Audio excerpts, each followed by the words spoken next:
نحمده ونصلي على رسوله الكريم اما بعد۔ جیسا کہ کل میں نے جمعے میں بھی اپنے ارادے کا اظہار کیا تھا، میری شدید خواہش یہ ہے کہ آج ہم ایک ہی نشست میں پوری سورۃ المعارج کا مطالعہ کر لیں۔ اس کا سبب یہ ہے کہ اس درس کے بعد ہمارے اس سلسلہ درس میں کچھ طویل وقفہ آ جائے گا۔ مجھے ایک سفر تو ملک کے اندر درپیش ہے اور ایک ملک سے باہر، تو غالباً آج کے بعد یہ نشست جو ہے لگ بھگ 2 ماہ کے بعد منعقد ہوگی، تو اس لیے خواہش ہے کہ یہ ایک ہی نشست میں ہمیں سورہ مبارکہ کا مطالعہ مکمل کر لیں۔ اگرچہ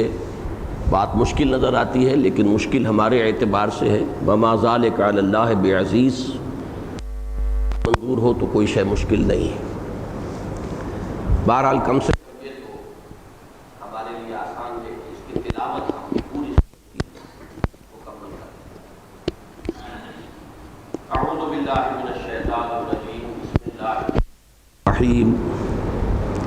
سأل سائل بعذاب واقع للكافرين ليس له دافع من الله ذي المعارج تعرج الملائكة والروح إليه في يوم كان مقداره 50,000 سنة فاصبر صبرا جميلا إنهم يرونه بعيدا ونراه قريبا يوم تكون السماء كالمهل وتكون الجبال كالإحن ولا يسأل حميم حميما يبصرونهم يود المجرم لو يفتدي من عذاب يومئذ ببنيه وصاحبته وأخيه وفصيلته التي تؤويه ومن في الأرض جميعا ثم ينجيه كلا إنها لظى نزاعة للشوى تدعو من أدبر وتولى وجمع فأوعى إن الإنسان خلق هلوعا إذا مسه الشر جزوعا وَإِذَا مَسَّهُ الْخَيْرُ مَنُوعًا إِلَّا الْمُصَلِّينَ الَّذِينَ هُمْ عَلَى صَلَاتِهِمْ دَائِمُونَ وَالَّذِينَ فِي أَمْوَالِهِمْ حَقٌّ مَّعْلُومٌ لِلسَّائِلِ وَالْمَحْرُومِ وَالَّذِينَ يُصَدِّقُونَ بِيَوْمِ الدِّينِ وَالَّذِينَ هُمْ مِنْ عَذَابِ رَبِّهِمْ مُشْفِقُونَ إن عذاب ربهم غير مأمون والذين هم لفروجهم حافظون إلا على أزواجهم أو ما ملكت أيمانهم فإنهم غير ملومين فمن ابتغى وراء ذلك فأولئك هم العادون والذين هم لأماناتهم وعهدهم راعون والذين هم بشهاداتهم قائمون والذين هم على صلاتهم يحافظون أولئك في جنات مكرمون فما للذين كفروا قبلك مهطعين عن اليمين وعن الشمال عزين أَيَطْمَعُ كُلُّ امْرِئٍ مِّنْهُمْ أَن يُدْخَلَ جَنَّةَ نَعِيمٍ كَلَّا إِنَّا خَلَقْنَاهُم مِّمَّا يَعْلَمُونَ فَلَا أُقْسِمُ بِرَبِّ الْمَشَارِقِ وَالْمَغَارِبِ إِنَّا لَقَادِرُونَ عَلَىٰ أَن نُّبَدِّلَ خَيْرًا مِّنْهُمْ وَمَا نَحْنُ بِمَسْبُوقِينَ فَذَرْهُمْ يَخُوضُوا وَيَلْعَبُوا حَتَّى يُلَاقُوا يَوْمَهُمُ الَّذِي يُوعَدُونَ يَوْمَ يَخْرُجُونَ مِنَ الْأَجْدَاثِ سِرَاعًا كَأَنَّهُمْ إِلَىٰ نُصُبٍ يُوفِضُونَ خَاشِعَةً أَبْصَارُهُمْ تَرْهَقُهُمْ ذِلَّةٌ ذَلِكَ الْيَوْمُ الَّذِي كَانُوا يُوعَدُونَ۔ صدق اللہ العظیم۔ رب اشرح لی صدری ویسر لی امری واحلل عقدۃ من لسانی یفقہوا قولی اللہم ربنا الہمنا رشدنا واعذنا من شرور انفسنا اللہم ارنا الحق حقا وارزقنا اتباعہ وارنا الباطل باطلا وارزقنا اجتنابہ اللہم ربنا زدنا ایمانا وہدا وعلما نافعا وعملا صالحا ورزقا حلالا طیبا آمین یا رب العالمین۔ پچھلے درس میں میں نے اپنی اس رائے کا تیقن اور جزم کے ساتھ اظہار کیا تھا کہ سورۃ القلم اور سورۃ الحاقہ یہ آپس میں جوڑے کی حیثیت رکھتی ہیں۔ اس کے ضمن میں جو شواہد اور جو دلائل میں نے پیش کیے تھے ان میں ایک بہت اہم نقطہ ہے جو رہ گیا تھا۔ میرا خیال تھا کہ وہ میں درس کے آخر میں بیان کروں گا، لیکن وہ اس کے بعد ذہن سے اتر گیا، اسے نوٹ کر لیجئے۔ چونکہ نسبت زوجیت کے بارے میں نے بار بار وضاحت کی ہے کہ ان دو چیزوں کو ہم آپس میں جوڑا قرار دے سکتے ہیں کہ جن میں ایک طرف تو مشابہت بھی بہت ہو اور دوسری طرف ایک کمپلیمنٹری ریلیشن شپ ہو کہ دونوں مل کر کسی مضمون کی تکمیل کرتی ہیں۔ اس میں جو میں نے مختلف شواہد اس وقت پیش کیے تھے ان میں جو بات رہ گئی تھی وہ یہ کہ سورہ نون کے آغاز میں بھی اور اختتام پر بھی کفار کا یا معاندین کا حضور صلی اللہ علیہ وسلم کے بارے میں یہ شبہ یا الزام نقل ہوا ہے کہ آپ معاذ اللہ ثم معاذ اللہ نقل کفر نہ باشد کہ آپ مجنون ہیں، جبکہ سورۃ الحاقہ کے دوسرے رکوع میں جو دو باتیں الزاماً کہی گئی ہیں وہ یہ کہ آپ شاعر ہیں اور یہ در حقیقت قرآن آپ کا اپنا کلام ہے، یا یہ کہ آپ کاہن ہیں، کاہنوں کی طرح تک بندی کر کے جس طرح وہ اپنے لوگوں پر اور اپنے جو بھی معتقدین ہیں ان پر اثر انداز ہوتے ہیں، ایسے ہی آپ کوشش کر رہے ہیں۔ اب ان میں وہی نسبت ہے جیسے معوذتین میں آپ کے علم میں ہے کہ مضمون ایک ہی ہے تعوذ، لیکن ایک تعوذ ہے ان بلاؤں اور ان مصائب یا ان چیزوں کے مقابلے میں اللہ کی پناہ طلب کرنا کہ جو انسان پر خارج سے اثر انداز ہوتی ہے، یہ سورۃ الفلق کا مضمون ہے۔ اور ایک ہے وہ فتنہ کہ جو انسان کے اپنے اندر سے آتا ہے، اس کے اپنے نفس کے ذریعے سے مؤثر ہوتا ہے، وہ ہے سورۃ الناس کا مضمون۔ اسی طریقے سے یہاں آپ دیکھیے کہ حضور صلی اللہ علیہ وسلم کے بارے میں یہ قول کہ آپ مجنون ہیں، اس کا جب تجزیہ آپ کریں گے تو اس میں کوئی ارادی یا شعوری بات حضور کی طرف منسوب نہیں کی گئی۔ مجنون اگر کوئی شخص ہو جائے، اگرچہ دونوں معنی اس کے آپ لے لیں، یا فاطر العقل کو مجنون کہتے ہیں، دیوانہ پاگل، اور یا وہ جس پر کوئی جن آ گیا ہو وہ مجنون ہے، آسیب زدہ۔ ان دونوں باتوں کے اعتبار سے وہ شخص خود مورد الزام نہیں بنتا، وہ تو گویا کہ خود ایک پیسیو ایجنٹ بن جاتا ہے، وہ کسی اور کے زیر اثر ہے، اس پر کوئی الزام نہیں دیا جا سکتا۔ جس شخص کا ذہنی توازن بگڑ گیا ہو مرفوع القلم ہے۔ اسی طرح اگر کسی پر آسیب آ گیا ہے تو اس پر الزام نہیں ہوگا، وہ تو در حقیقت گویا کہ معمول بن گیا ہے کسی عامل کا، کوئی جن ہے جس نے اس کو پوزیس کر لیا ہے۔ تو یہ دونوں جو معنی ہیں مجنون کے، اس میں حضور کی طرف کسی ارادی کذب کا یا کسی جھوٹ کی نسبت نہیں ہوتی، اس میں کسی شعوری اور ارادی جو ہے معاملہ وہ حضور کی طرف منسوب نہیں ہو سکتا۔ جبکہ یہ دونوں باتیں، آپ کو شاعر قرار دیا جانا یا آپ کو کاہن قرار دیا جانا، اور پھر یہ دعویٰ کرنا کہ یہ اللہ کا کلام ہے جو مجھ پر نازل ہو رہا ہے، ظاہر بات ہے کہ یہ شعور اور ارادے کے ساتھ ہے۔ اگر ہے ایسا تو اس میں یقیناً گویا کہ اس شخص جس کے بارے میں یہ بات کہی جا رہی ہے اس کا اپنا ارادہ ہے، اس کی اپنی کذب بیانی ہے، اس کا تصنع ہے، اس کا جھوٹ ہے، یہ چیز گویا کہ ایک شعوری اور ارادی الزام بنتی ہے۔ تو یہ دو چیزیں ہیں علیحدہ علیحدہ۔ اب سورہ نون میں یا سورہ قلم میں پہلی بات آئی کہ آپ مجنون ہیں، ما انت بنعمت ربک بمجنون، اور اختتام پر بھی آیا وقالوا انہ لمجنون۔ لیکن یہ کہ سورہ حاقہ میں یہ دو باتیں، وما ہوا بقول شاعر قلیلا ما تؤمنون ولا بقول کاہن قلیلا ما تذکرون تنزیل من رب العالمین۔ تو یہ بھی گویا کہ دونوں مل کر ایک بات کی تکمیل کر رہی ہیں، ایک ہی مضمون کا، ایک ہی تصویر کا ایک رخ ہے جو سورہ نون یا سورہ قلم میں آ گیا ہے، اور اسی کا دوسرا رخ جو ہے وہ سورہ حاقہ میں آیا ہے۔ اب ہم اللہ کے نام سے سورۃ المعارج کے مطالعے کا آغاز کر رہے ہیں۔ اس میں بھی سب سے پہلی جو بات میں عرض کرنا چاہتا ہوں، اور اسی تیقن اور جزم کے ساتھ، کہ سورۃ المعارج اور سورۃ نوح کے درمیان بھی وہی نسبت زوجیت ہے، جوڑے ہونے کی نسبت ہے۔ یہاں جو اس کے شواہد ہوں گے اس کو یوں سمجھیے کہ جیسے سورہ قلم اور سورہ حاقہ میں آپ نے دیکھا کہ سورہ قلم میں انباء الرسل کا کوئی تذکرہ نہیں،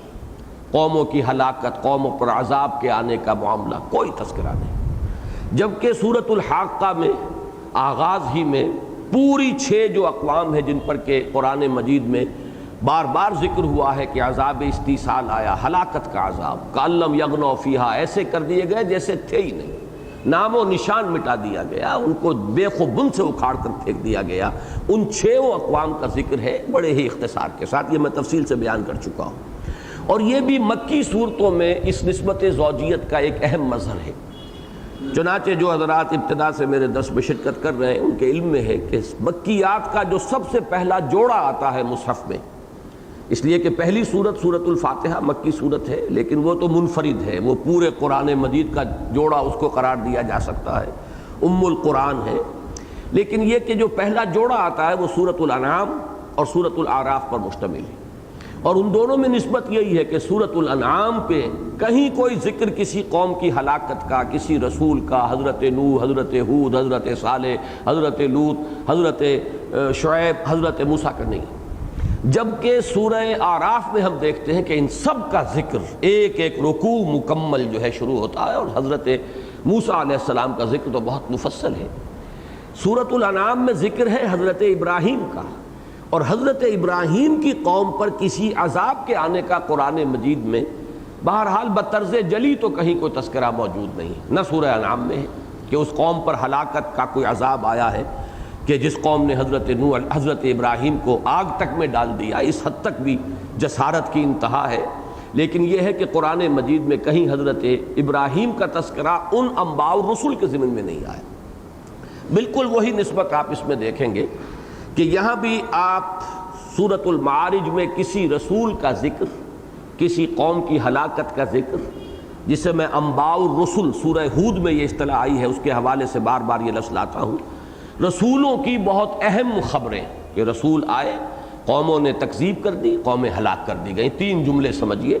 اللہ نے فلاں قوم کی طرف رسول کو بھیجا، فلاں رسول کو علیہ الصلاۃ والسلام، قوم نے تکذیب کر دی، اللہ نے اس قوم کو ہلاک کر دیا، اور صرف رسول اور اس کے ساتھی چند اہل ایمان جو تھے ان کو بچا لیا۔ یہ گویا کہ داستان ہے جو بار بار آتی ہے، حضرت نوح، حضرت ہود، حضرت صالح، پھر جیسا کہ میں نے عرض کیا حضرت لوط، حضرت شعیب اور حضرت موسیٰ علیہ الصلاۃ والسلام، تو ان کا کوئی ذکر آپ کو سورہ معارج میں نہیں ملے گا۔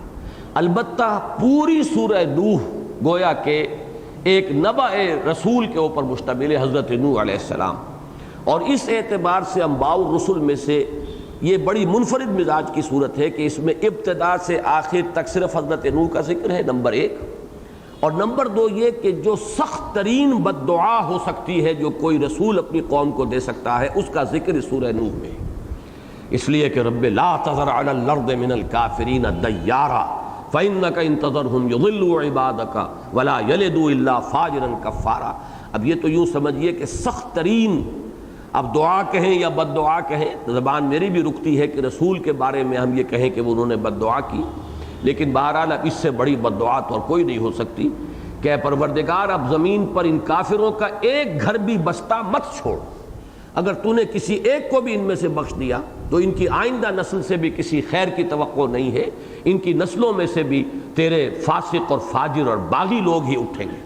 اب یہ مایوسی کی، یعنی مایوسی اللہ سے نہیں معاذ اللہ، وہ تو کسی بندہ مومن کو نہیں ہو سکتی، رسول کو تو کیا ہوگی، لیکن قوم سے مایوسی کی انتہا ہے۔ تو اس طریقے سے یہ سورہ معارج اور سورہ نوح جو ہیں اسی حوالے سے کہ عام طور پر مکی صورتوں میں جوڑوں کی نسبت اس حوالے سے ہے، تو ان کے درمیان یہ نسبت اس زوجیت جو ہے جوڑے ہونے کی نسبت یہ اسٹیبلش ہوتی ہے۔ اور اسی کے حوالے سے ایک بہت اہم معاملہ ہے اس سورہ مبارکہ کی پہلی آیت کی تفسیر سے متعلق، جس میں ایک قول پر یا ایک رائے پر مجھے جزم حاصل ہوا ہے، اور آج میں خاص طور پر اس کا ذکر اس لیے کر رہا ہوں کہ اس نظم قرآن کے حوالے سے واقعتاً ہمیں بڑی سہولت حاصل ہوتی ہے۔ ہمارے مفسرین نے، اللہ تعالیٰ ان کی خدمات کا اجر انہیں عطا فرمائے، انہوں نے جتنے احتمالات ہو سکتے ہیں انہیں نقل کیا ہے، اور اکثر و بیشتر حضرات جو ہیں وہ ہمت نہیں کرتے کہ اس میں سے کسی ایک احتمال کے بارے میں کوئی آخری رائے ظاہر کریں۔ امام راضی تک کا یہ حال ہے، حالانکہ وہ بہت عقلی قسم کے آدمی ہیں، منطقی، فلسفی، متکلم ہیں، لیکن وہ بھی اکثر و بیشتر واللہ عالم کہہ کے گزر جاتے ہیں۔ یہ بات بھی کہی گئی، یہ بات بھی کہی گئی، یہ بات بھی کہی گئی، اور یہ رائے بھی دی گئی، یہ رائے بھی دی گئی، یہ رائے بھی دی گئی۔ تو مختلف آراء اور احتمالات کا تو یقیناً ایک انسائکلوپیڈیا ہے، لیکن یہ ہے کہ وہ جزم کے ساتھ کسی جگہ پر وہ نقطہ قائم کر دینا کہ جا ایجاز بات یہ ہے، اکثر و بیشتر نہیں کرتے۔ اس معاملے میں بھی سأل سائل بعذاب واقع کی تفسیر میں انہوں نے کئی اقوال نقل کیے ہیں، اور ایک قول جس پر کہ اس نظم قرآن کے حوالے سے اب میری رائے جو ہے حتمی طور پر قائم ہو گئی ہے، جدید دور میں میں نے دیکھا کہ کسی مفسر نے بھی وہ رائے نہیں لی ہے، لیکن امام راضی نے اس کا ذکر کیا ہے۔ اور دوسرا جس پر کہ مجھے پھر مزید انشراح حاصل ہوا وہ یہ ہے کہ شاہ عبد القادر رحمہ اللہ صاحب موضح القرآن نے وہی رائے ظاہر کی ہے، اور اسی پر پھر میری رائے بھی حتماً قائم ہوئی۔ وہ ہے اس سورہ مبارکہ کی پہلی آیت کا معاملہ کہ سأل سائل بعذاب واقع میں کس نے یہ عذاب طلب کیا اللہ سے۔ اکثر و بیشتر اس وقت جو رائے دی جاتی ہے وہ یہ ہے کہ یہ کفار نے، جیسے کہ ابھی میں تفصیلاً بھی عرض کر دوں گا، یہ کفار نے استہزاءً استعجالاً تنگ آ کر لے آؤ محمد عذاب ہم پر، اب جو جس عذاب کی ہمیں دھمکیاں دے رہے ہو ہمارے کان پک گئے ہیں سن سن کر، کب آئے گا وہ عذاب، لے آؤ عذاب۔ یہ قرآن مجید میں متعدد مواقع پر یہ مضمون آیا ہے، اور جدید دور کے اکثر مفسرین نے یہاں پر وہی بات مراد لی ہے۔ لیکن وہ رائے جو دوسری میں عرض کر رہا ہوں کہ جو امام راضی نے اس کا تذکرہ کیا ہے، اور شاہ عبد القادر نے وہی رائے صرف ظاہر کی ہے موضح القرآن میں، وہ یہ ہے کہ اس عذاب کا تقاضا کرنے والے خود محمد الرسول اللہ صلی اللہ علیہ وسلم تھے۔ یہ بات در حقیقت جیسے کہ میں نے ابھی عرض کیا ہے کہ یہ بات ہماری زبان رکتی ہے کہ رسول عذاب بھی طلب کر سکتا ہے، یہ بات عجیب لگتی ہے۔ رسول کی شان میں تو ہم یہ بھی سمجھتے ہیں کہ کچھ غیر مناسب سی بات ہے کہ بد دعا کا لفظ ان کے لیے استعمال کریں، لیکن یہ کہ قرآن مجید میں یہ بات جب اگلی سورت سورہ نوح کے اختتام پر آ گئی کہ اتنی شدید بد دعا حضرت نوح علیہ السلام نے اپنی قوم کو دی ہے، تو گویا کہ وہ ثبوت بن رہا ہے اس کا، اور وہ ایک ترتیب بن گئی ہے کہ اس سورت کا اختتام ہو رہا ہے ایک جلیل القدر رسول، بلکہ رسولوں میں سے پہلے رسول، اس لیے کہ پہلے نبی حضرت آدم ہے لیکن پہلے رسول حضرت نوح علیہ السلام ہے، تو پہلے رسول نے اتنی سخت بد دعا دی۔ اسی طرح کا معاملہ حضور صلی اللہ علیہ وسلم سے بھی ثابت ہو رہا ہے کہ آپ نے بھی اپنی قوم کے لیے عذاب طلب کیا۔ یہ رائے بڑی عجیب لگتی ہے، خصوصاً جو جدید صرف تفسیریں پڑھ رہے ہیں، تراجم پڑھ رہے ہیں، ان کے لیے بالکل نئی بات ہوگی۔ اسی لیے میں نے پوری تفصیل کے ساتھ حوالہ دے دیا ہے کہ امام راضی نے یہ رائے نقل کی ہے بہت سے احتمالات میں سے ایک احتمال کے طور پر، لیکن شاہ عبد القادر نے موضح القرآن میں حتمی طور پر یہی رائے ظاہر کی ہے۔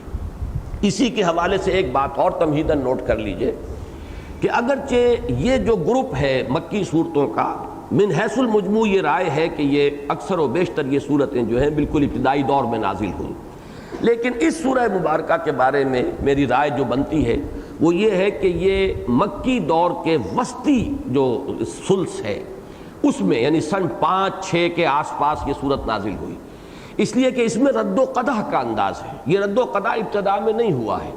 ابتدا میں یہ بات تو کہی گئی، معلوم ہوتا ہے کہ دماغی توازن بگڑ گیا، معلوم ہوتا ہے کہ کچھ آسیب کا اثر ہو گیا۔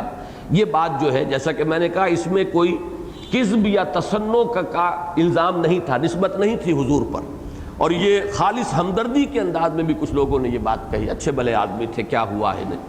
خام خواہ یہ جا کر جو ہے غار حرا میں بیٹھتے رہے، معلوم ہوتا ہے کہ کوئی آسیب جو ہے اس کا اثر ہو گیا ہے، یا کوئی توازن جو ہے ذہنی بگڑ گیا ہے۔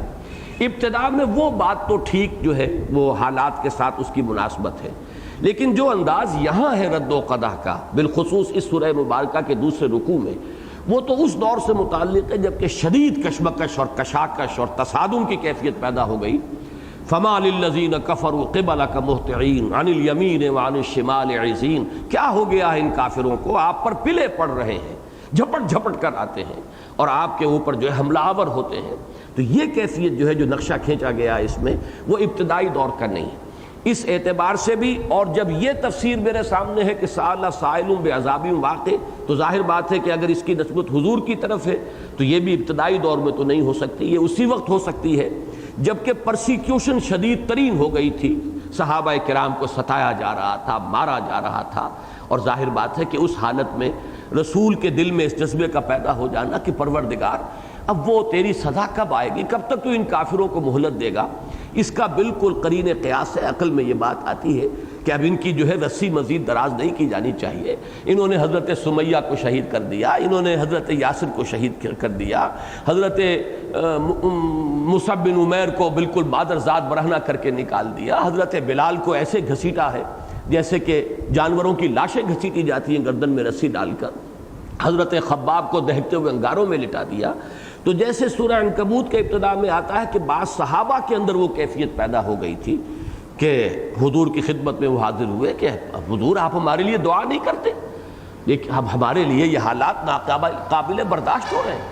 تو یہ چیز خلاف قیاس نہیں ہے کہ اس زمانے میں کبھی حضور صلی اللہ علیہ وسلم کے دل میں بھی یہ جذبہ پیدا ہوا ہو کہ پروردگار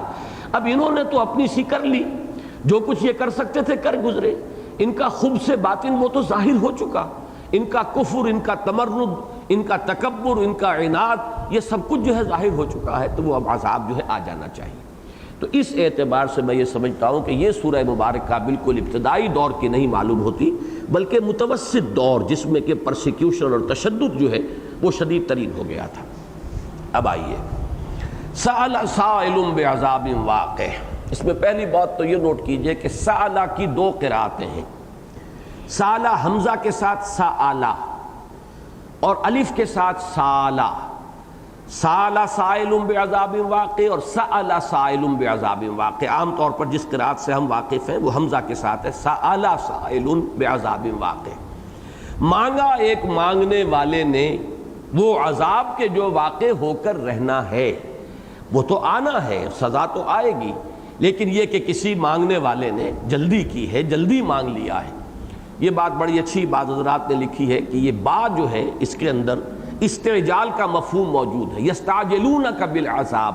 اے نبی یہ آپ سے عذاب کی جلدی مچا رہے ہیں، جلدی کر رہے ہیں۔ تو یہ بات جو ہے یہ در حقیقت اس کی تضمین کر رہا ہے کہ اس میں ایک مطالبہ، اور مطالبے میں بھی شدت اور استعجال، جلدی کا رنگ ہے۔ تو جنہوں نے تو اسے سالہ پڑھا ہے، بہت شاذ ہے یہ قرأت، ان کے نزدیک تو سالہ یسیلو کے لفظ بنتا ہے، اس کے معنی ہے کسی چیز کا بہ نکلنا، سالت اودیتن، جب بارش آتی ہے پہاڑی علاقے کے اندر تمام وادیاں بہ نکلتی ہیں، ہر وادی کے اندر ایک نالا جو ہے پانی کا وہ بہ نکلتا ہے۔ تو اس کے معنی ان حضرات نے یہ کیے ہیں کہ یہ جہنم کی وادیوں میں سے ایک وادی ہے، اور خبر یہ دی جا رہی ہے کہ اے مسلمانوں، اے نبی اکرم صلی اللہ علیہ وسلم، اور اے کافروں، اس بات کو نوٹ کر لو کہ عذاب کا نالا بہ نکلا ہے۔ اب وہ یہ کہ کب تک وہ پہنچے گا تم تک یہ علیحدہ بات ہے، لیکن یہ کہ وہ عذاب کا نالا، عذاب کی وادی بہ نکلی ہے، وہاں سے اس کا اجرا ہو چکا ہے۔ سال سائل بعذاب واقع، بہ نکلا ایک بہ نکلنے والا ایک عذاب کے ساتھ کہ جو واقع ہو کر رہنا ہے۔ اب صرف گویا کہ it's a time of question only, it's a question of time only, کہ کب تک وہ ہوتا ہے، اس کے کب تک اس کا پہنچ جانا ہے تم تک، باقی اس کا جو ہے اجرا ہو چکا ہے۔ یہ تو ہے سالہ اگر الف کے ساتھ پڑھا جائے، لیکن جو جمہور کی قرأت ہے وہ ہے سأل سائل بعذاب واقع، مانگا ایک مانگنے والے نے وہ عذاب کے جو واقع ہو کر رہنے والا ہے۔ اب یہ مانگنے والا کون ہے؟ اس میں ایک رائے جو آج کل آپ جتنی بھی اردو تراجم پڑھیں گے، اردو تفسیریں پڑھیں گے، ان میں آپ کو وہی رائے ملے گی، اور وہ یہ ہے کہ یہ کفار کی طرف در حقیقت اس کی نسبت ہے، چونکہ یہ بات آئی ہے قرآن مجید میں سورۃ میں نے کہیں نوٹ کی تھی آیات، یہ نضر بن حارث، اس کے بارے میں قرآن مجید میں یہ قول آیا ہے سورہ انفال میں کہ اس نے یہ عذاب مانگا تھا، فَإِنَّهُ قَالَ اللہم ان کان ھذا ھو الحق من عندک فامطر علینا حجارۃ من السماء او ائتنا بعذاب علیم۔ یہ سورۃ الانفال کی آیت نمبر 32 ہے۔ نضر ابن حارث یہ حضور کے مخالفین میں سے ایک بڑا شدید مخالف تھا، اور اس نے یہ انداز اختیار کیا تھا جس کا کہ غزوہ بدر کے بعد جب سورہ انفال نازل ہوئی اس میں ذکر ہے کہ اللہ اگر یہ محمد حق ہیں صلی اللہ علیہ وسلم اور جو کچھ یہ کہہ رہے ہیں وہ حق ہے، اور اگر واقعی جو کلام یہ پیش کر رہے ہیں وہ تیرا کلام ہے، تو ہم پر بارش برسا دے پتھروں کی یا کوئی اور عذاب بھیج دے۔ یہ اصل میں ان کا اپنے عوام کے اوپر یہ اثر پیدا کرنے کی ایک کوشش تھی کہ ہم حقیقتاً نہیں مانتے محمد کو کہ یہ اللہ کے رسول ہے۔ ایسا نہیں ہے کہ ہمارے دل میں یہ گمان ہو کہ یہ رسول ہو سکتے ہیں اور ہم کسی تعصب کی وجہ سے، ضد کی وجہ سے، کسی ہٹ درمی کی وجہ سے ہم صرف ان کا انکار کر رہے ہیں، اس لیے کہ اگر ایسا ہوتا تو ہم کبھی اللہ سے یہ دعا نہ مانگتے کہ اللہ اگر یہ سچے ہیں تو ہم پر عذاب نازل فرما دیں۔ تو یہ در حقیقت ان کا ایک ہتھ کنڈا تھا اپنے عوام کو قائل کرنے کا اپنے خلوص کے بارے میں، کہ ہم جو مخالفت کر رہے ہیں خلوص سے کر رہے ہیں، ہم کسی بھی درجے میں ہم یہ تسلیم نہیں کر سکتے کہ یہ اللہ کے رسول ہیں۔ اگر کسی درجے میں بھی شائبہ بھی ہوتا گمان کا تو کبھی بھی ہم یہ دعا نہ کر سکتے کہ اللہ اگر یہ سچے ہیں تو ہم پر عذاب نازل فرما دے۔ تو یہ قول تو ہے نضر ابن حارث کا۔ ایک اور قول بھی آیا ہے اور وہ سورہ شعراء میں ہے، اور اس وہ ابو جہل کا قول ہے کہ پروردگار ہم پر عذاب نازل فرما دے، اور یہ سورہ شعراء کی آیت نمبر 87 ہے۔ بہرحال یہ دو حضرات کا، دو اشخاص کا کفار میں سے قول نقل ہوا ہے، اور اکثر اردو تفاسیر نے اسی کو نقل کیا ہے۔ لیکن دوسری رائے جس کو کہ بین جزم کے ساتھ اختیار کیا وہ یہ کہ یہ عذاب مانگنے والے خود محمد الرسول اللہ صلی اللہ علیہ وسلم، کہ اللہ اب ان کی رسی مزید دراز نہ کر، انہیں ڈھیل نہ دے۔ اس کی بڑی مناسبت ہے آگے چل کر فوراً آ رہا ہے۔ اکثر و بیشتر یہ جو صورتیں ہیں اس گروپ کی، ان کے آخر میں آتا ہے صبر کی تلقین کا معاملہ، جیسے سورہ نون میں ہم پڑھ چکے ہیں کہ فاصبر لحکم ربک ولا تکن کصاحب الحوت، اے نبی آپ اللہ کے حکم کا اور فیصلے کا انتظار کیجئے اور اس مچھلی والے کے مانند نہ ہو جائیے، یعنی حضرت یونس علیہ السلام نے جو ذرا جلدی کی تھی وہ معاملہ آپ نہ کریں۔ لیکن یہاں آپ دیکھیں گے بالکل آغاز میں فاصبر صبرا جمیلا، اے نبی صبر کیجئے اور بڑی خوبصورتی کے ساتھ صبر کیجئے، ابھی تو ہم ان کی رسی دراز کریں گے، ابھی ہماری حکمت میں ان کے لیے مہلت ہے، لہذا آپ صبر کیجئے۔ البتہ وہ عذاب آ کر رہے گا، وہ سزا آ کر رہے گی، تو کیا فرق پڑتا ہے آج آئے یا کل آ جائے۔ یہ آپ کے اور آپ کے ساتھیوں کے صبر کا امتحان ہے، استقامت کا مظاہرہ ہوگا لوگوں کے سامنے، اور اسی سے لوگوں کے دل پگھلیں گے کہ یہ وہ لوگ ہیں کہ جنہوں نے حق کے لیے اور اپنی جو اپنا موقف ہے اس کے لیے کیسی کیسی شدید مصیبتیں جھیلی ہیں، کیسی کیسی قربانیاں دی ہیں، کس طرح کے ثبات اور استقامت کا مظاہرہ کیا ہے، استقلال کا مظاہرہ کیا۔ اسی سے تو مخالفین کے دل پگھلیں گے اور وہ اپنے دل میں قائل ہو جائیں گے۔ یعنی اگر وہ دعائیں مانگتے ہیں لوگوں پر اثر ڈالنے کے لیے اپنے خلوص کا، تو در حقیقت اہل حق کا خلوص اس طرح ظاہر ہوتا ہے کہ وہ اپنی ایثار سے، قربانی سے، صبر سے، مصابرت سے، ثبات سے، استقلال سے وہ گویا کہ ثبوت فراہم کرتے ہیں کہ جس بات کا وہ اقرار کر رہے ہیں اس پر انہیں بالکل یقین، حق الیقین کے درجے میں حاصل ہے۔ تو یہ ہے وہ بات، جیسا کہ میں عرض کر چکا ہوں، امام رازی نے اسے نقل کیا ہے کہ بہت سے حضرات کی رائے یہ ہے، گویا کہ متقدمین میں بھی یہ رائے موجود ہے، اور اس دور میں شاہ عبد القادر رحمہ اللہ نے موضح القرآن میں یہی رائے دی ہے کہ یہاں سأل سائل بعذاب واقع سے مراد خود حضور ہیں صلی اللہ علیہ وسلم۔ فرمایا للکافرین لیس لہ دافع۔ اب یہ للکافرین کا ذرا نوٹ کیجئے گا، جس طرح میں نے پچھلے درس میں بھی بیان کیا تھا کہ قرآن مجید میں جو صوتی آہنگ ہے اور قوافی جو ہیں آیات کے آخری الفاظ، ان کی ایک مناسبت جو ہے وہ بہت زیادہ ملحوظ ہے، خصوصاً ان صورتوں میں۔ سورہ قاف سے جو شروع ہوا ہے سلسلہ، یا آخری دو گروپ جو ہے، یا آخری منزل جسے ہم کہتے ہیں سورہ قاف سے لے کر سورۃ الناس تک، ان میں یہ چیز بہت نمایاں صوتی آہنگ ہے، اور یہ در حقیقت ایک ملکوتی غنا ہے، یہ ڈیوائن میوزک ہے، یہ اللہ تعالیٰ کی طرف سے جو فطرت انسانی کے اندر ایک طلب ہے، ایک دلچسپی ہے، ایک انس ہے، ایک کشش محسوس کرتا ہے انسان موسیقی کی طرف، چاہے وہ کسی میں کم ہوتا ہے یہ مادہ، کسی میں زیادہ،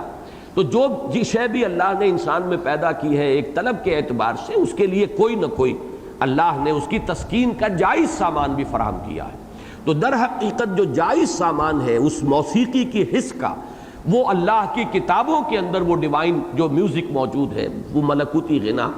اب یہاں دیکھیے یہ للکافرین کا تعلق سب مانتے ہیں کہ بے عذاب واقع سے ہے۔ سال سائل بعذاب واقع للکافرین، مانگا ایک مانگنے والے نے ایک عذاب جو واقع ہونے والا ہے کافرین کے حق میں۔ وہ عذاب ظاہر بات ہے کہ عموم کے ساتھ نہیں ہے، سب کے لیے نہیں ہے، اس عذاب کے مستحق جو ہے کافرین ہے۔ لیکن یہ کہ لیس لہ دافع من اللہ، دافع کے ساتھ ملتا ہے من اللہ، تو اگر آپ الفاظ کو جوڑیں گے ان کے مفہوم کے اعتبار سے تو رب کچھ اور بنتا ہے۔ سال سائل بعذاب واقع للکافرین لیس لہ دافع من اللہ ذی المعارج۔ اب اس میں وہ موسیقی ختم ہو گئی، وہ جو ردم تھا وہ ختم ہو گیا، لہذا اس ردم کو برقرار رکھنے کے لیے اس کو جو توڑا گیا ہے حصوں میں، سال سائل بعذاب واقع للکافرین لیس لہ دافع، اب اس کے اندر وہ جو ہے وہ صوتی آہنگ پیدا ہوا۔ تو اس کو بھی نوٹ کیجئے ایک مثال کے طور پر۔ للکافرین اس کا تعلق جو ہے بعذاب واقع سے ہے کہ وہ عذاب واقع ہوگا کافروں کے لیے۔ ایک رائے یہ بھی ہے کہ یہ مستقل علیحدہ جملہ ہے کہ یہ ہوگا، گویا کہ یہ عذاب کافروں کے لیے، لیکن لیس لہ دافع سے متعلق نہیں ہے یہ، بلکہ منفصل ہے۔ لیس لہ دافع من اللہ ذی المعارج، نہیں ہے کوئی اسے دفع کرنے والا اللہ کی جانب سے۔ جب اس عذاب کا اجرا ہو جائے، جب اس کا فیصلہ ہو جائے، کوئی اسے دفع کرنے والا نہیں ہے۔ کوئی اس کو وہ نالا اگر کہیں، وہ نالا جب بہہ نکلتا ہے تو کوئی نہیں جو اس کا رخ موڑ سکے۔ وہ تو جس کے لیے عذاب کے حکم کے ساتھ وہ نالا جو ہے عذاب کا بہہ نکلا ہے، اس کے طرف اب وہ آ کر رہے گا، کسی میں یہ طاقت نہیں ہے کہ اس کے رخ کو موڑ دے، اس کو دور کر دے، اس کو دفع کر دے۔ البتہ ایک رائے یہ ہے کہ من اللہ کا تعلق بھی بعذاب واقع سے ہے، کہ یہ عذاب واقع من اللہ ہے، اللہ کی طرف سے ہے، للکافرین، کافرین کے لیے۔ بہرحال یہ جو مختلف احتمالات ہیں وہ میں بیان کر رہا ہوں، لیکن اس میں وہ نقطہ خاص طور پر ذہن میں رکھیے کہ ترتیب قرآن مجید میں جو ہے بالخصوص اس منزل کی صورتوں میں ان میں صوتی آہنگ کو بڑی اہمیت حاصل ہے۔ من اللہ ذی المعارج، اس اللہ کی طرف سے جو بڑے درجوں والا ہے۔ معارج معرج کی جمع ہے، معرج کہتے ہیں، عروج کہتے ہیں چڑھنے کو، اور معرج چڑھانے والی شے، سیڑھی جو کہ جس کے ذریعے سے اوپر چڑھا جائے۔ معارج سیڑھیوں والا، درجوں والا، یہ اللہ تعالیٰ کی بلندی اور اس کی رفعت شان کے لیے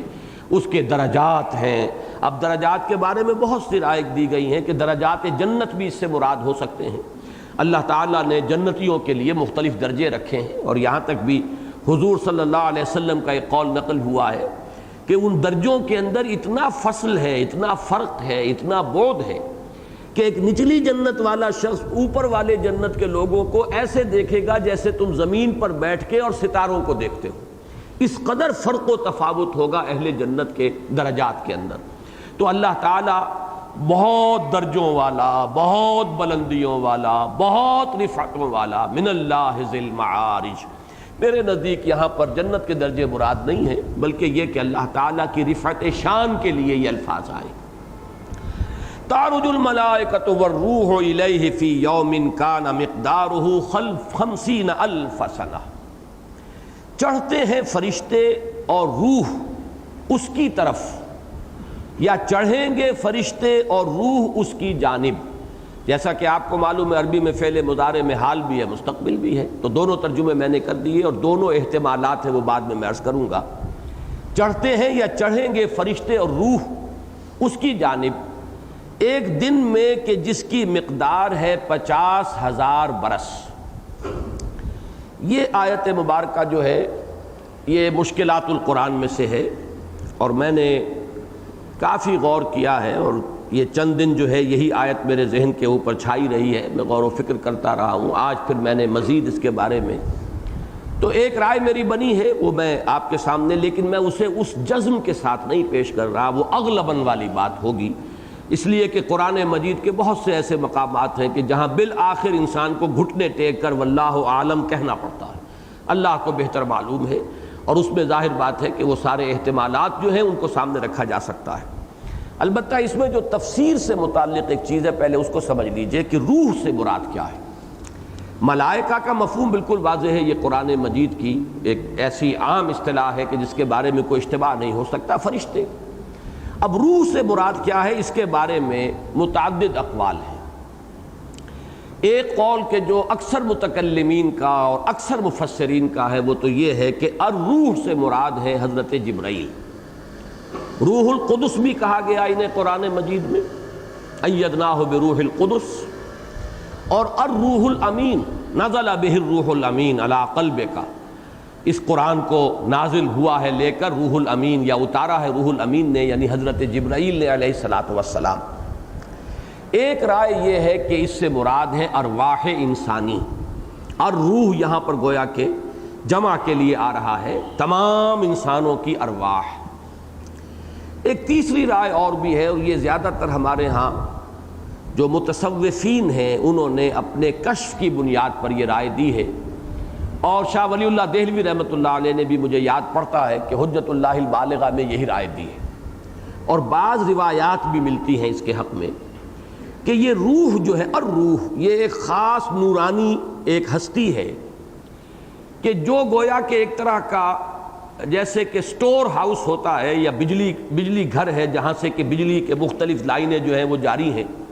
یا سورج سے جیسے شعاعیں نکلتی ہیں، تو تمام ملائکہ اور تمام ارواح انسانیہ کا انشعاب ہوتا ہے اس سے، جیسے کہ سورج سے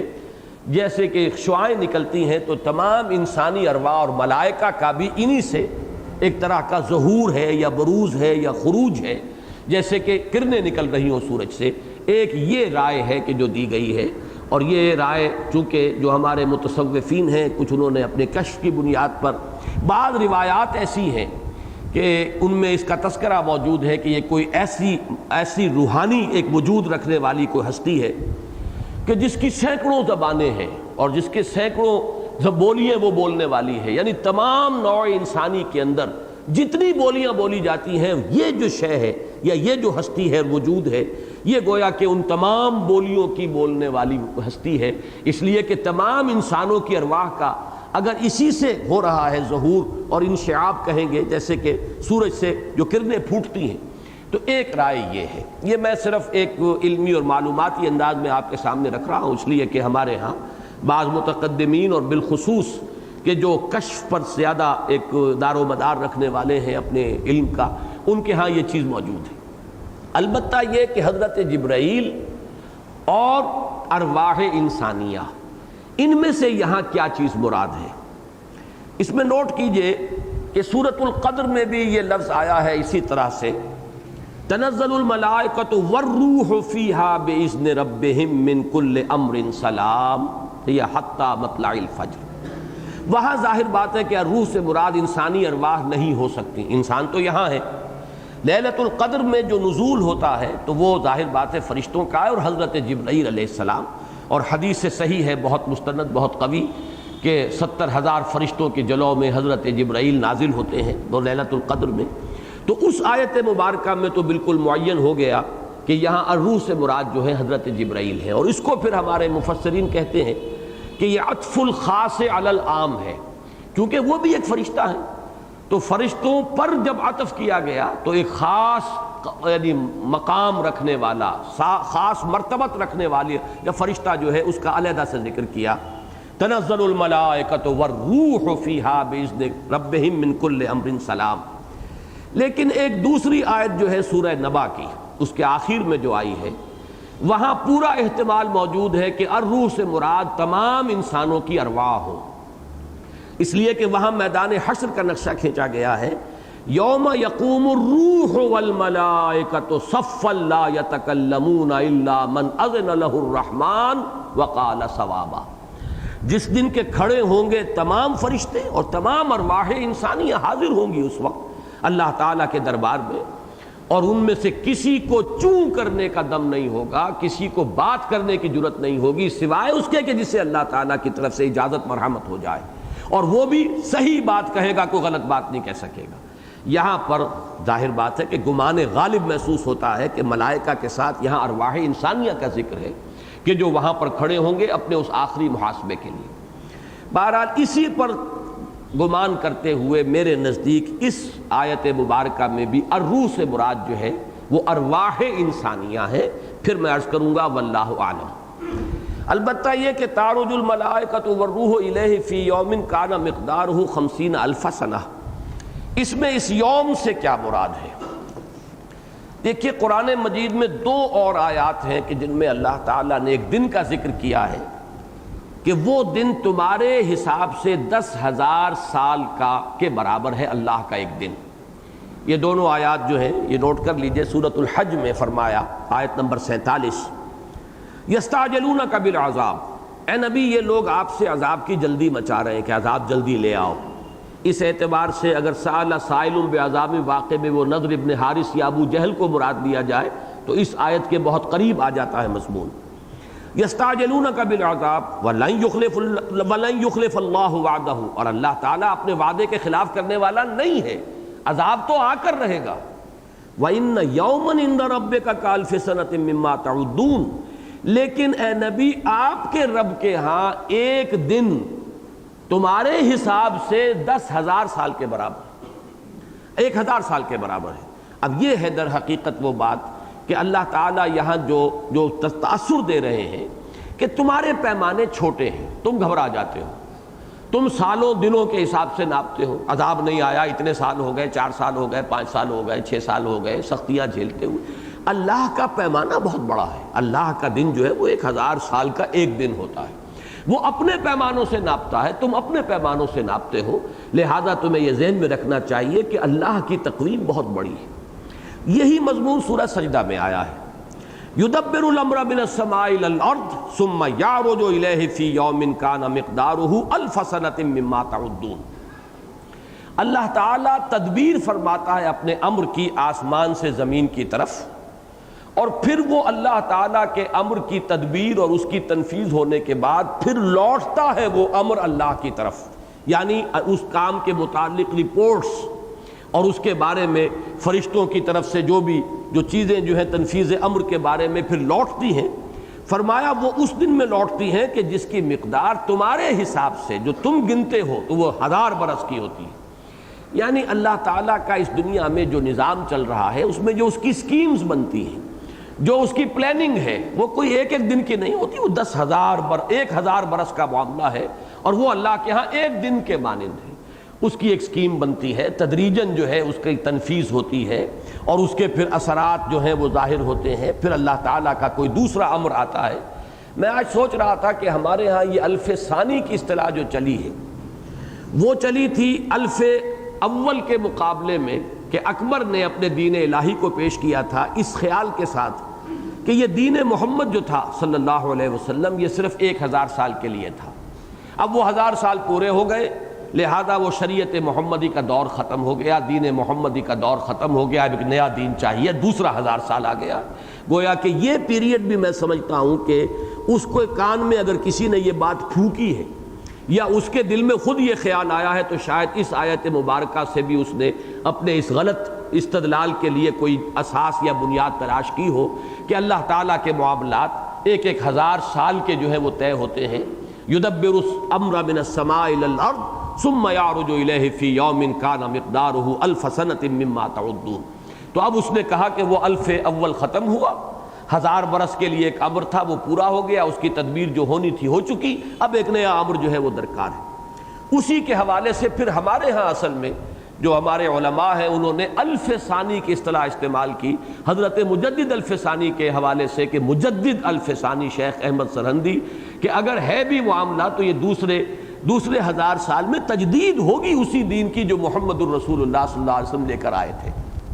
کسی نئے دین کا معاملہ نہیں، کوئی نئی شریعت نہیں، کوئی نیا دین الہی نہیں، بلکہ وہی دین محمدی ہے جس کی تجدید ہوگی، اور اس تجدید کے اندر اہم ترین مقام جو ہے وہ حاصل ہے، اور اہم ترین مؤثر شخصیت جو ہے وہ حضرت شیخ احمد سرہندی رحمۃ اللہ علیہ کی. بہرحال میرے نزدیک بہت سے حضرات نے ان دو آیتوں کے حوالے سے اس آیت کا مفہوم معین کرنے کی کوشش کی ہے. تعرج الملائکۃ والروح الیہ فی یوم کان مقدارہ 50,000 سنہ. میرے نزدیک ان دونوں آیات کا مضمون، جیسے کہ قرآن مجید میں نے کہا ہے کہ اہم مضامین اکثر و بیشتر 2 مرتبہ ضرور آتے ہیں، تو وہ 2 آیتیں تو اس قاعدہ کلیہ کو پورا کر رہے ہیں. اس آیت کا کوئی تعلق میرے نزدیک ان 2 آیات کے ساتھ نہیں ہے، بلکہ یہ اپنی جگہ پر ایک مستقل مضمون ہے. اور اس کانٹیکسٹ میں جس میں یہ آیت آئی ہے اس سورہ مبارکہ میں، اس کے 2 ہی ممکن احتمالات ہیں، اور انہی کو زیادہ تر ہمارے مفسرین نے پیش کیا ہے.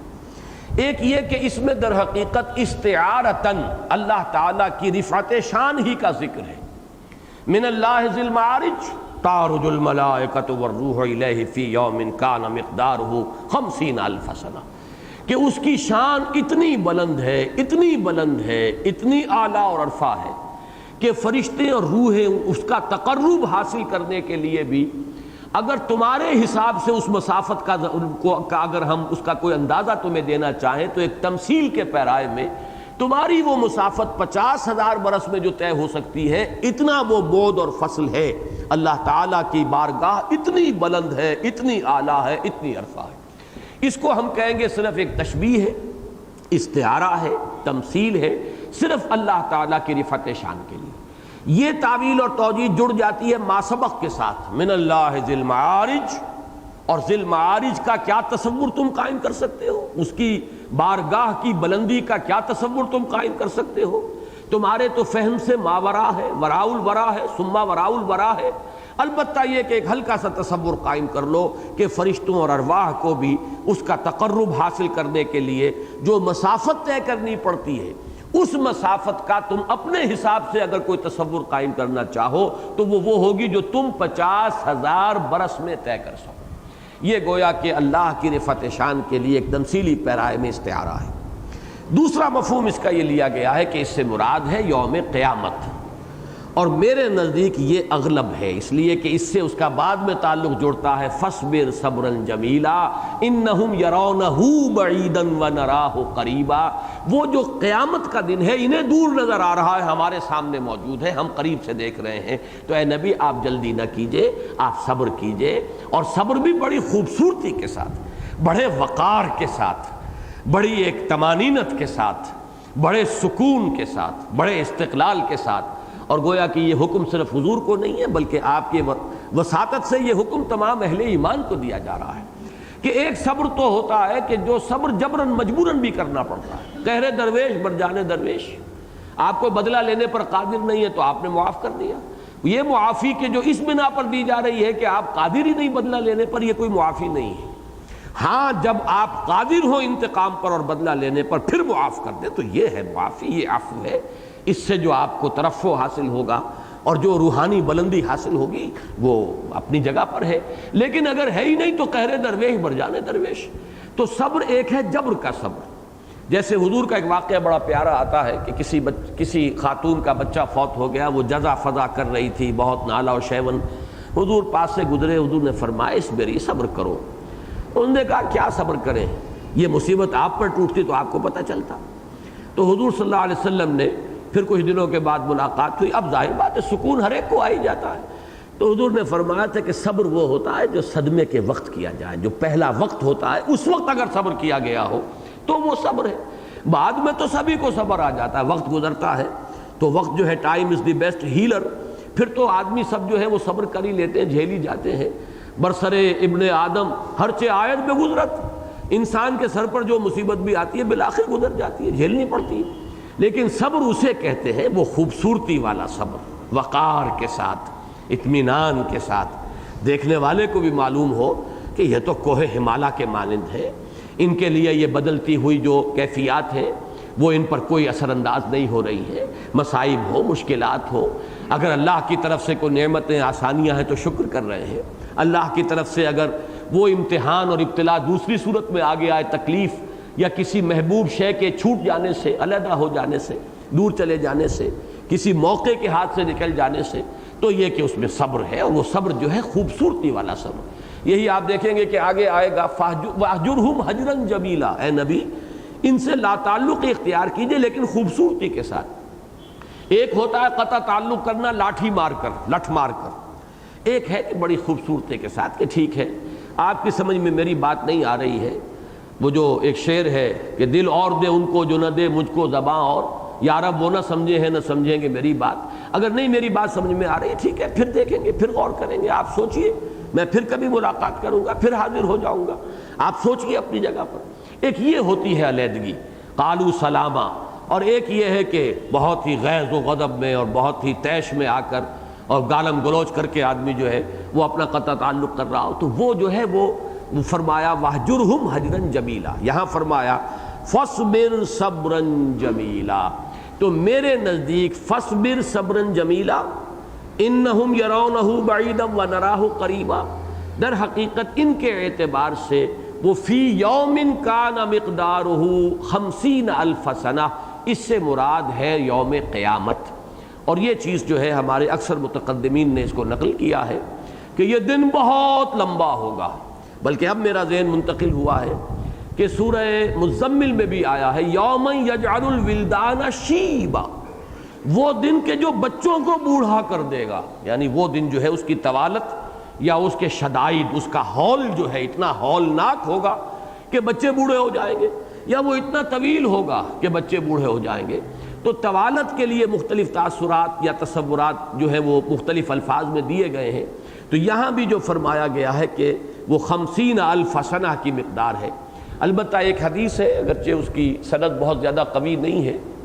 لیکن یہ کہ اس کا مضمون ایسا ہے کہ جس میں وضع حدیث کے لیے کوئی قرینہ موجود نہیں ہے کہ ایسی کوئی حدیث جو ہے خام خواہ کوئی گھڑے گا کاہے کے لیے. اس کے اندر حدیث گھڑنے کے جو مختلف اسباب ہوتے ہیں ان میں سے کوئی موجود نہیں ہے. البتہ یہ کہ سند قوی نہیں ہے. اس حدیث میں فرمایا گیا ہے کہ بندہ مومن کے لیے وہ دن اپنی تمام تر طوالت کے باوجود اتنا ہلکا اور مختصر ہوگا جیسے کہ کوئی شخص جو ہے ایک فرض نماز ادا کر لے. اس سے زائد جو ہے بار نہیں ہوگا اس پر، اسے اس سے زیادہ اس کی طوالت کا احساس نہیں ہوگا. اب یہ چیزیں بھی آج بخوبی ہماری سمجھ میں آ سکتی ہیں کہ در حقیقت تو احساس ہے، یہ تمام چیزیں ریلیٹیو ہیں. آپ کسی کا انتظار کر رہے ہوں تو ایک ایک سیکنڈ جو ہے وہ بڑی مشکل سے گزرتا ہے. معلوم ہوتا ہے کہ گھڑیاں جو ہے ہجر کی اور انتظار کی وہ طویل ہوتی چلی جا رہی ہیں. اور اگر کہیں آپ کو راحت ہے، خوشی ہے، اطمینان ہے تو خوشی کی گھڑیاں ایسے گزر جاتی ہیں کہ پتہ ہی نہیں چلتا. وہاں گھنٹے منٹوں میں گزرتے ہیں اور وہاں منٹ جو ہے وہ سالوں میں گزرتے ہیں. تو یہ سارا جو ہے در حقیقت انسان کے داخلی احساس کے اوپر اس کا دار و مدار ہے کہ وہ دن ان لوگوں کے لیے، کافرین کے لیے وہ اتنا طویل ہو جائے گا 50,000 سنہ. لیکن یہ ہے کہ اہل ایمان کے لیے اس حدیث میں آیا کہ وہ ایسے ہوگا جیسے کسی بندہ مومن نے ایک فرض نماز ادا کر لی. فَاصْبِرْ صَبْرًا جَمِيلًا. بہرحال اس کے باوجود جو کچھ میں نے عرض کیا ہے، یہ آیت جو ہے تَعْرُجُ الْمَلَائِکَةُ وَالرُّوحُ إِلَيْهِ فِي يَوْمٍ كَانَ مِقْدَارُهُ 50,000 سنہ، میرے نزدیک مشکلات القرآن میں سے ہے. اس کے بارے میں زیادہ سے زیادہ اغلباً ایک رائے دی جا سکتی ہے. اس سے زائد جزم کے ساتھ، یقین کے ساتھ بات کوئی کہنا بہت مشکل ہے. فَاصْبِرْ صَبْرًا جَمِيلًا، تو اے نبی آپ صبر کیجئے اور خوبصورتی کے ساتھ صبر کیجئے. وہ میں عرض کر چکا ہوں، انسان ایک کوہ وقار نظر آ رہا کہ جھیل رہا ہے اور برداشت کر رہا ہے، اور اس کا ظرف جو ہے اتنا وسیع ہے اور عمیق ہے کہ ان سب کو وہ برداشت کر رہا ہے. انہم یرونہ بعیدا ونراہ قریبا، وہ دیکھتے ہیں اس کو بہت دور اور ہم دیکھتے ہیں قریب. اس میں یرونہ یا نراہ، یہ جو ضمیر منصوب ہے مفعول کی ضمیر، اس کے بارے میں اگرچہ ایک رائے یہ بھی ظاہر کی گئی ہے کہ اس کا مرجع ہے عذاب واقع. وہ اس واقع ہونے والے عذاب کو دور دیکھ رہے ہیں، ہمارے سامنے ہے ہم قریب دیکھ رہے ہیں. لیکن میرے نزدیک یہاں پر ان حضرات کی رائے سے مجھے اتفاق ہے جو اسے یوم قیامت سے متصل مان رہے ہیں کہ یہ جو ضمیر ہے یہ راجع ہے یوم القیامہ کی طرف، کہ وہ اسے دور سمجھتے ہیں، بہت دور ہے. اور ہم بھی اکثر و بیشتر سمجھتے ہیں ابھی بہت دور ہے. ہم تو اپنی موت کو بھی بہت دور سمجھتے ہیں، چاہے وہ بالکل ہمارے سروں پر منڈلا رہی ہو. لیکن قیامت تو ظاہر بات ہے کہ محسوس ہوتا ہے کہ ابھی دور ہے. صحابہ کرام کا حال یہ تھا کہ جب بھی کبھی ذرا آندھی بھی تیز آتی تھی تو وہ سمجھتے تھے کہ قیامت آ گئی. یہ در حقیقت ان کا استحضار تھا. جیسے میں نے ابھی عرض کیا نا، ہر چیز انسان کے اپنے احساس پر جو ہے اس کا دار و مدار ہے. قیامت کا تصور اس درجے مستحضر تھا، اتنا ان کی نگاہوں کے سامنے ہر وقت رہتا تھا کہ ذرا تیز آندھی چلی اور وہ سمجھتے تھے کہ شاید قیامت آ گئی.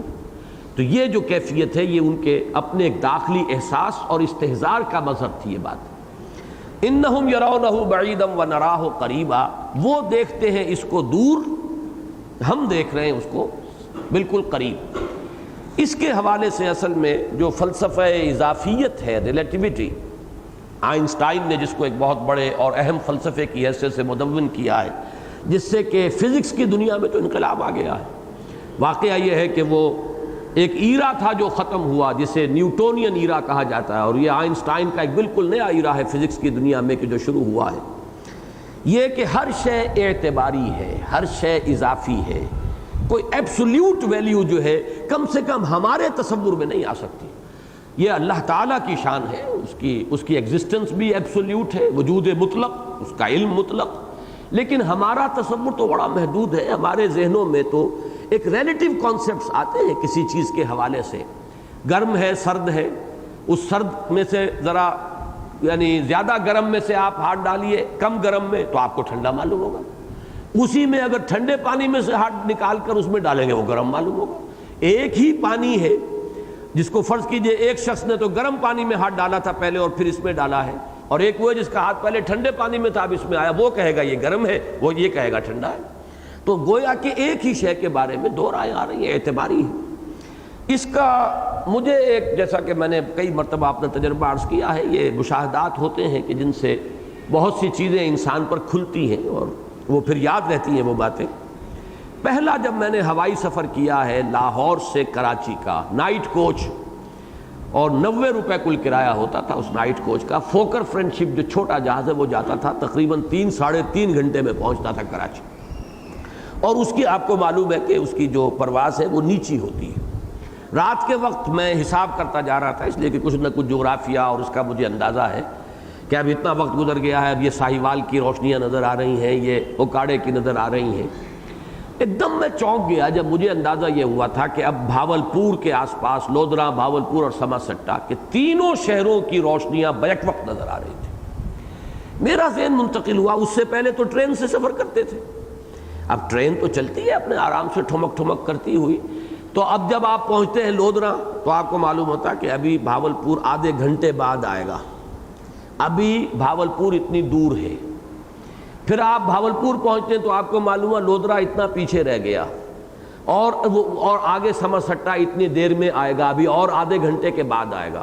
تو ہمارا جو مشاہدہ ہے ٹرین میں سفر کرنے کی وجہ سے، اور اگر کوئی چھکڑے میں سفر کر رہا ہو تو وہ تو کہے گا کہ ابھی جو ہے 1 دن کی مسافت پر ہے لودھرا سے بھاولپور، اور بھاولپور سے پھر 1 دن مزید کی مسافت کے اوپر آئے گا سما سٹا.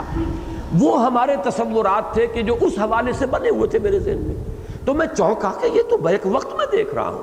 آنے واحد میں میری نگاہوں کے سامنے بھاولپور بھی ہے، سما سٹا بھی ہے، لودھرا بھی ہے. اس وقت جو ہے وہ ذہن منتقل ہوا ان آیات کی طرف، انہم یرونہ بعیدا ونراہ قریبا. اللہ کے لیے کوئی نہ ماضی ہے نہ مستقبل ہے، اللہ کے لیے صرف حال ہے، آنے واحد میں ہر شے موجود ہے. ما کانا بھی وما یکون بھی، جو کچھ ہو چکا ہمارے لیے وہ ماضی ہے، اللہ کے لیے کوئی ماضی نہیں. جو کچھ ہوگا وہ ہمارے لیے مستقبل یا مستقبل ہے، لیکن یہ کہ اللہ کے لیے کوئی مستقبل نہیں. اللہ کے لیے تو ایک ہی زمان ہے. یہ اسی کو فلسفے میں پیور ڈیوریشن کہا جاتا ہے، پیور زمان مطلق، پیور ڈیوریشن. اور اس کے اندر کوئی مرور کا تصور نہیں ہے، گزرنے کا تصور نہیں ہے، ماضی، حال اور مستقبل کی تقسیم نہیں ہے. یہ تقسیمیں ہیں ہمارے اعتبار سے کہ یہ ماضی ہو گیا، اب یہ حال ہے، وہ آگے آنے والی شے مستقبل ہے. تو یہ چیز جو ہے اس کو ذہن میں رکھیے. اس آیہ مبارکہ کی طرف ذہن منتقل ہوا تھا میں اس مشاہدے کے نتیجے میں، اور یہ کہ پھر ہر شے جو ہے ہمارے جو تصورات بنے ہیں ہمارے مشاہدات کی بنیاد پر، ان میں ایک اضافیت جو ہے وہ اس کا ایک جزو لازم ہے، جبکہ اللہ تعالیٰ ہر ریلیٹیوٹی سے اور ہر اضافیت سے ما وراء الورا ثم وراء الورا، اس کے لیے کوئی اس طرح کی نسبت جو ہے وہ نہیں۔ انہم یرونہ بعیدا ونراہ قریبا۔ اب یہ کون سا ہے؟ اب دیکھیے ثابت ہو رہا ہے کہ در حقیقت ذکر ہو رہا ہے قیامت کا۔ میں احتمالات آپ کو بتا رہا ہوں، لیکن میری رائے جو ہے وہ یہ ہے کہ اس سے مراد یوم قیامت، یوم کان مقدارہ 50,000 سنہ، یوم القیامہ۔ انہم یرونہ بعیدا ونراہ قریبا، یہ بھی یوم القیامہ۔ اب اس یوم القیامہ کا نقشہ کھینچ دیا گیا، تصویر حال۔ یوم تکون السماء کالمہل وتکون الجبال کالعہن ولا یسأل حمیم حمیما۔ وہ دن کہ جس دن آسمان ہو جائے گا جیسے تیل کی تلچھٹ۔ اب یہ تین معنی ہیں جو لیے گئے۔ اب یہ لغت کا مسئلہ ہے اصل میں، اور لغت ظاہر بات ہے کہ ہم اس میں کیا اپنی عقل لڑائیں گے، یہ تو وہی شے ہے جو منقول ہے، وہ ہم نقل کر سکتے ہیں۔ کہ ایک تو اس کا مفہوم لیا گیا تیل کی تلچھٹ، جب آپ تیل کو صاف کرتے ہیں، گرم کرتے ہیں، صاف تیل آپ نتھار لیتے ہیں، نیچے تلچھٹ رہ جاتی ہے گدلا سا، وہ جو ایک بچت ہے وہ ہے تلچھٹ تیل کی۔ ایک یہ کہ اس سے مراد ہے پگھلا ہوا تانبا، ایک یہ ترجمہ کہ اس سے مراد ہے پگھلی ہوئی چاندی یا کوئی بھی دھات جو پگھلی ہوئی ہو۔ یہ مختلف ترجمے ہیں کہ جو کیے گئے۔ ان سب میں جو قدر مشترک ہے وہ یہ ہے کہ ایک گویا کہ ایک سرخی مانند رنگت جو ہے وہ اس آسمان کی ہو جائے گی، جیسے تیل کی تلچھٹ کے اندر بھی وہ سرخی کچھ آویزش ہوتی ہے۔ اور اس سرخی کا ذکر قرآن مجید میں آیا ہے سورہ رحمان میں، وانشقت السماء فکانت وردۃ کالدہان۔ وہ سرخ ہو جائے گا جیسے کہ تیل کی تلچھٹ ہوتی ہے۔ تو اس کے حوالے سے اگر اس کی القرآن یفسر بعضہ بعضا، اس کے حوالے سے سمجھا جائے تو بہترین ترجمہ جو ہے، تانبا بھی چونکہ سرخی مائل ہوتا ہے تو پگھلا ہوا تانبا، یا یہ کہ تیل کی تلچھٹ۔ اور اسی طریقے سے سورہ تکویر جو آخری پارے میں آئے گی اس میں آیا ہے وَإِذَا السَّمَاءُ كُشِطَتْ۔ اب یہ جو کاف شین اور طا کا مادہ آتا ہے، یہ آتا ہے کسی جانور پہ سے کھال اتار لینا۔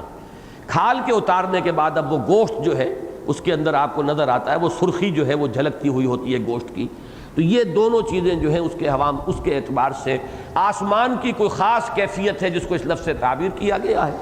ظاہر بات ہے متشابہات میں سے ہے یہ، تو اسی وقت جو بھی مشاہدات ہوں گے تو معلوم ہوگا کہ قرآن نے یہ بات جو کہی تھی اس کی تعبیر عملی یہ ہے۔ اس وقت ہم اس سے زیادہ اور کچھ نہیں کر سکتے کہ یہ ٹھیک ہے متشابہات میں سے ہے۔ کل من عند ربنا آمنا بہ، ہم اس پر ایمان رکھتے ہیں ہمارے رب کی طرف سے۔ دوسرا فرمایا وتکون الجبال کالعہن۔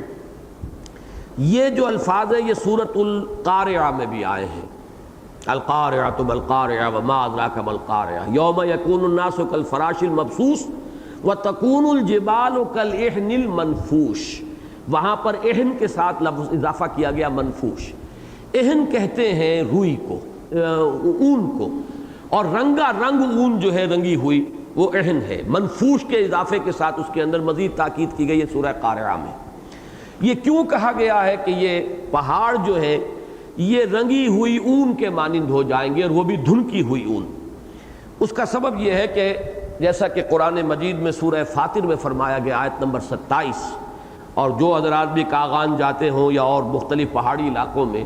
وہ دیکھتے ہیں کہ پہاڑ مختلف رنگوں کے ہوتے ہیں۔ کہیں بالکل سفید چٹان آپ کو نظر آئے گی، سنگ مرمر ہے، سفید چٹان ہے، کہیں سیاہ پہاڑ نظر آئے گا، کہیں آپ کو دھاریاں نظر آئیں گی، کہیں ہری دھاریاں بھی کاغان جاتے ہوئے خصوصاً یہ آپ کو نظر آتا ہے، مشاہدہ ہوتا ہے۔ چنانچہ سورہ فاطر میں فرمایا وَمِنَ الْجِبَالِ جُدَدٌ بِيضٌ وَحُمْرٌ مُخْتَلِفٌ أَلْوَانُهَا وَغَرَابِيبُ سُودٌ۔ پہاڑوں میں اللہ تعالیٰ نے ایسی گھاٹیاں اور دھاریاں بنا دی ہیں کہ کہیں سفید نظر آ رہی ہے اور کہیں پر وہ سرخ ہے، مختلف سرخ کے بھی مختلف شیڈز، کہیں تیز سرخ ہے، کہیں ہلکا،